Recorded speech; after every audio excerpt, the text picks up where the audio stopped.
बिस्मिल्लाहिर्रहमानिर्रहीम। अस्सलाम वालेकुम। हार्वर्ड अकेडमी की तरफ से आपको वेलकम कहते हैं। हार्वर्ड अकेडमी मुख्तलिफ कम्पिटिटिव एग्जामिनेशन की online preparation through our website www.harvardacademy.com से ऑफ़र करते हैं। अगर इस बारे में आपका कोई भी क्वेश्चन हो, आप हमारे कोर्स में के बारे में जानना चाहते हैं या इन्फॉर्मेशन चाहते हैं तो आप हमें व्हाट्सएप कर सकते हैं। आज हमारा जो सेशन है ये इकनॉमिक्स के मुतालिक है। इकनॉमिक्स यहाँ पे हम माइक्रो और मैक्रो किसी भी डिटेल में नहीं जा रहे, हम फंडामेंटली जो इकनॉमिक्स के रूल्स हैं, जो उसके कंसेप्ट्स हैं, उनको अंडरस्टैंडिंग के लिए अपना ये कोर्स लेके चल रहे हैं।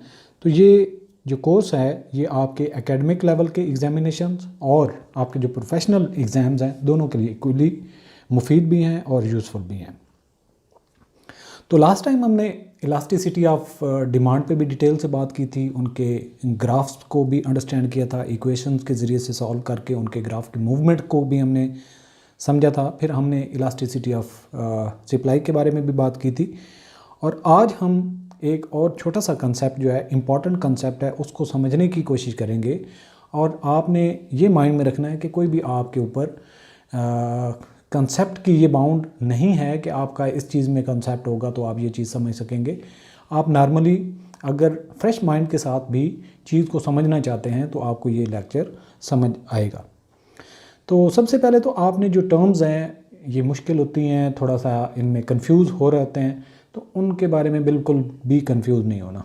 सही है, हर चीज़ के साथ एक अपने कंसेप्ट को लिंक करना है। पहले समझें फिर उसके साथ अपने कंसेप्ट को लिंक करें ताकि बाद में आप कभी कंफ्यूज ना हो। तो प्राइस इलास्टिसिटी ऑफ डिमांड ये क्या है? Cross price elasticity of demand. यहाँ पे देखें, मैं अगर ये क्रॉस लगा दूँ तो आपको ये समझ आता है, जिसको हम मल्टीप्लाई भी कहते हैं या क्रॉस भी कहते हैं। तो क्रॉस में दो लाइनें अलग अलग हैं, इसको हम ए लाइन कह लेते हैं और इसको हम बी लाइन कह लेते हैं। तो ये बात तो आपको समझ आती है, यानी कि ए क्रॉस का जो पार्ट है, यानी कि क्रॉस का पार्ट ए बी, दो इसकी लाइनें हैं और एक को हमने ए का नाम दे लिया, दूसरे को बी का नाम दे लिया। अब इन दोनों लाइनों की लेंथ या इनकी मूवमेंट हमें बताती है कि ये दोनों ज्वाइन कहाँ पे करती हैं। ये तो बात समझ आती है। तो यही लिंक है इसी चीज़ के साथ कि cross price elasticity of demand. यानी कि अगर आप ये कहें कि एक चीज़, यहाँ पे हम क्या लेते हैं, ये हमारे पास मिल्क है, ए हम क्या लेते हैं मिल्क, यहाँ पे हम क्या लेते हैं योगर्ट। स्पेलिंग का अगर गलती हो तो आप देख लें, योगर्ट है, ठीक है।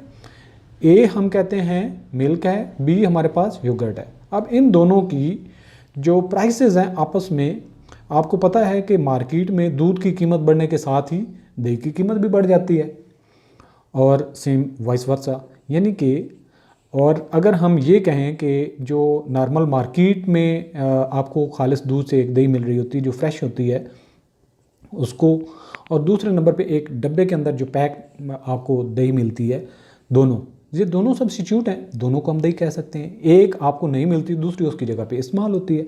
ये क्या कहते हैं, जब एक चीज़ आपको मुयस्सर ना हो तो दूसरी चीज़ से वही आप पर्पज़ पूरा कर लें, मकसद पूरा करती हो वो चीज़, तो दोनों चीज़ों को हम सब्स्टिट्यूट कहते हैं आपस में। यानी कि नेमल बदल, एक दूसरे के अदम मौजूदगी में दूसरी चीज़ इस्तेमाल हो जाने से आपकी ज़रूरत पूरी हो जाए तो उसको हम सब्स्टिट्यूट कहते हैं, और दोनों का सब्स्टिट्यूट होना ज़रूरी है। एक चीज़ की कीमत बढ़ने से या कम होने से दूसरी चीज़ की कीमत कम हो या बढ़े, इसको हम कहते हैं cross price elasticity of demand. अब हमने इसको इक्वेशन के ज़रिए से भी समझने की कोशिश करनी। अभी तक तो आपने सिर्फ और सिर्फ इस चीज़ के ऊपर गौर रखा। Cross price elasticity of demand is क्या है, percentage change in quantity demanded of a specific good. यहाँ पे हम इसको ए कह लेते हैं, यानी कि price change in quantity demanded of a specific good. कोई चीज़ है उसकी जितनी क्वांटिटी डिमांड की जा रही है उसमें फ़र्क किस वजह से, विद रिस्पेक्ट टू चेंज या with respect to percentage change in price of another good. यानी कि अगर ये हमारे पास गुड ए है, इसकी क्वांटिटी कितनी डिमांड हो रही है, इसके साथ हम सिर्फ इसकी क्वांटिटी डिमांडेड की वजह जो फ़र्क आ रहा है वो क्वांटिटी बी जो प्रोडक्ट है उसकी प्राइस की वेरिएशन की वजह से जो एनालिसिस करते हैं इसको कहते हैं cross price elasticity of demand. इसको हम शो कैसे कर सकते हैं, price of product B change करती है या इलास्टिसिटी की वजह बनती है किस में, डेल्टा ए, यानी कि किसी चीज़ की क्वांटिटी ए की जो डिमांड है, यानी कि प्राइस बी जो है, एक प्रोडक्ट बी है जिसको हमने बी का नाम दिया, उसकी प्राइस में चेंज हुआ तो इलास्टिसिटी वाकई हो गई किस चीज़ की, डिमांड ऑफ द ए, यानी कि एक क्वांटिटी जिसको हमने दूसरा नाम दिया था तो उसकी डिमांड में कितना फ़र्क पड़ा। तो इसको हम फार्मूला इसका क्या है, डेल्टा क्यू ए, यानी कि change in quantity demanded of जो आइटम ए है और उसका वजह क्या बनी, with respect to change in price of product B. एक प्रोडक्ट ए है उसकी क्वांटिटी में डिमांड में क्या फ़र्क आ रहा है, किस वजह से, एक दूसरी प्रोडक्ट है उसकी प्राइस में वेरिएशन की वजह से। इसको कैसे हम पढ़ेंगे, change in quantity demanded A divided by quantity A divided by change in price of product B divided by price of B, यानी कि जो उसकी ओरिजिनल प्राइस थी और यहाँ पे ऊपर है चेंज, यानी कि पहले 10 थी अब 12 हो गई तो जो चेंज हुई वो 2 की है।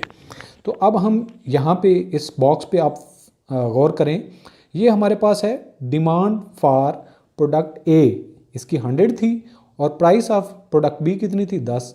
अब इसकी डिमांड ए की जो है वो हो गई 140 और इसी की वजह से प्राइस ऑफ बी जो है वो 12 पे चली गई, यानी कि जब इसकी डिमांड 100 से 140 पे गई तो इसकी कीमत 10 से 12 चली गई। और दूसरे सेम वर्सा इस तरह भी कह सकते हैं कि जब प्राइस ऑफ बी थी 10 रुपये और डिमांड क्वांटिटी ए की थी 100 और जब इसकी प्राइस बी की 10 से लेके 12 पे हो गई तो इस क्वांटिटी ए की डिमांड बढ़ गई, 140 पे चली गई, लोग उधर शिफ्ट हो गए।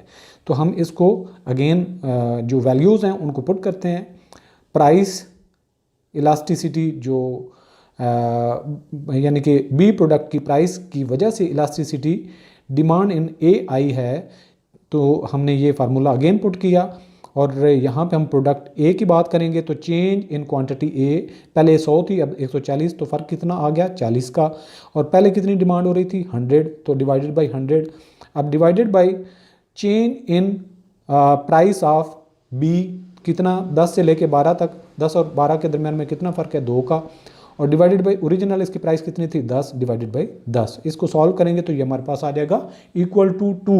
हमने पहले डिटरमिन किया है कि अगर यूनिट इलास्टिसिटी हो, यानी कि एक यूनिट किसी की प्राइस चेंज से क्वांटिटी की डिमांड में एक यूनिट का फ़र्क पड़ता हो तो वो यूनिटरी होती है, और सम टाइम इलास्टिसिटी एक से बड़ी होती है। तो जब एक से बड़ी हो यानी कि प्राइस में कम फ़र्क से क्वांटिटी में ज़्यादा फ़र्क पड़े तो इसमें इलास्टिसिटी मौजूद होती है और तब वैल्यू एक से बढ़ जाती है, और जब एक से वैल्यू कम हो जाती है तो हम उसको कहते हैं कि इन इलास्टिक। और यहाँ पे हमें सिंबल पॉजिटिव आ रही है तो हम ये कह सकते हैं कि दोनों आपस में ये प्रोडक्ट्स ए और बी जो हैं सब्स्टिट्यूट हैं, goods are substitutes, sign is positive, positive sign show कर रहा है। Demand is cross elastic, demand is cross price elastic, यानी कि इलास्टिसिटी इज़ ग्रेटर दैन 1 क्योंकि 2 इज़ ग्रेटर दैन 1, तो इसमें इलास्टिसिटी मौजूद है। तो और क्या डिटर्मिनेंट्स हो सकते हैं जिससे क्रॉस इलास्टिसिटी ऑफ डिमांड हो सकती है, टाइम पीरियड भी होता है, लॉन्गर टाइम पीरियड हो तो इनका आपस में असर हम देख सकते हैं, शॉर्ट टाइम पीरियड में इसको हम जज नहीं कर सकते, और लोगों की टेस्ट एंड प्रेफरेंसेस की वजह से भी cross price elasticity of demand पे फ़र्क पड़ता है। अब एक और फ़र्क होता है जब गवर्नमेंट किसी चीज़ की इलास्टिसिटी ज़्यादा या कम हो और उसको टैक्सेशन से भी रिकवर करती है, यानी कि अगर किसी चीज़ की डिमांड ज़्यादा होती जा रही है और वो चीज़ शॉर्ट हो मार्केट के अंदर तो प्राइस बढ़ने से रोकने के लिए गवर्नमेंट उस पर टैक्स आयद कर देती है, और जब टैक्स आयद करती है तो अगर पहले कीमत उसकी 10 रुपये प्रोडक्शन थी अब वो 11 रुपये 12 रुपये पे उसकी प्रोडक्शन कास्ट चली जाती है, और इस तरीके से सप्लाई उसकी थोड़ी सी कम हो जाती है और कर्व जो है वो वर्टिकल हो जाता है। A tax results in vertical shift of the supply curve as it increases the cost of producing the taxed product। ये चीज़ भी पढ़ना ज़रूरी है, लेकिन चीज़ मैं पहले आपको समझा चुका हूँ ये किस तरीके से the incidence of taxation relates के जब टैक्स देखें, यहाँ पे दो चीज़ें हैं। यहाँ पे हम कहते हैं इलास्टिसिटी मौजूद है।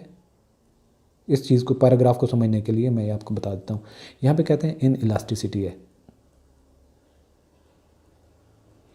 अच्छा, जब इलास्टिसिटी होती है, हम दो एग्जांपल ले लेते हैं। यहाँ पे है कि कीमत थी 100 रुपये और डिमांड हो रही थी यूनिट्स की 200। यहाँ पे भी 100 रुपये कीमत थी और यूनिट्स डिमांड हो रहे थे 200।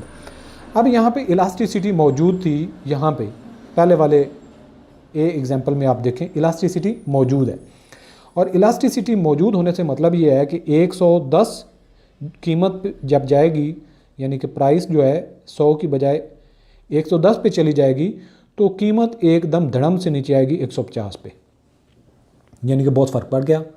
यानी कि जो ही 10 रुपये कीमत बढ़ाई और उसके जो सेल है इलास्टिसिटी होने की वजह से यूज़र जो है वो यहाँ पे आ गए। अब टैक्स किसको पे करना चाहिए? जब इलास्टिसिटी मौजूद हो और गवर्नमेंट टैक्स आयद कर दे, चीज़ों की कीमत बढ़ने से लोग वो परचेज़ नहीं करते। जब परचेज़ नहीं करेंगे तो गवर्नमेंट टैक्स कहाँ से कलेक्ट करेगी? तो इस तरह की सिचुएशन हो, इलास्टिसिटी का जब वजूद हो, तो जो प्रोड्यूसर है सप्लायर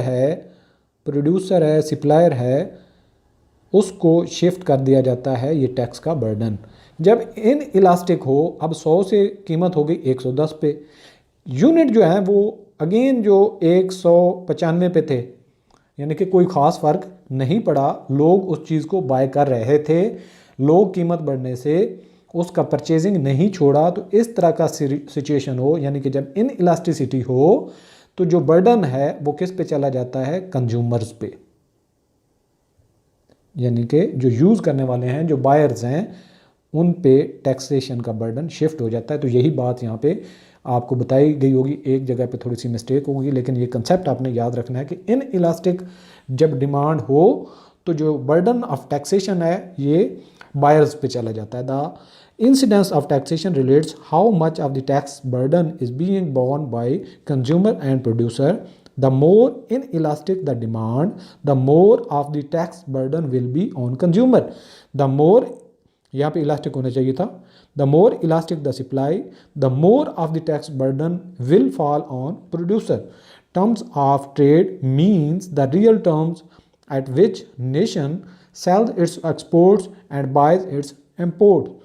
अब आ जाता है ओपेक से मुराद क्या है? Organization of petroleum exporting countries, जो कि अरब कंट्रीज़ हैं जो तेल प्रोड्यूस करते हैं और सेल करते हैं।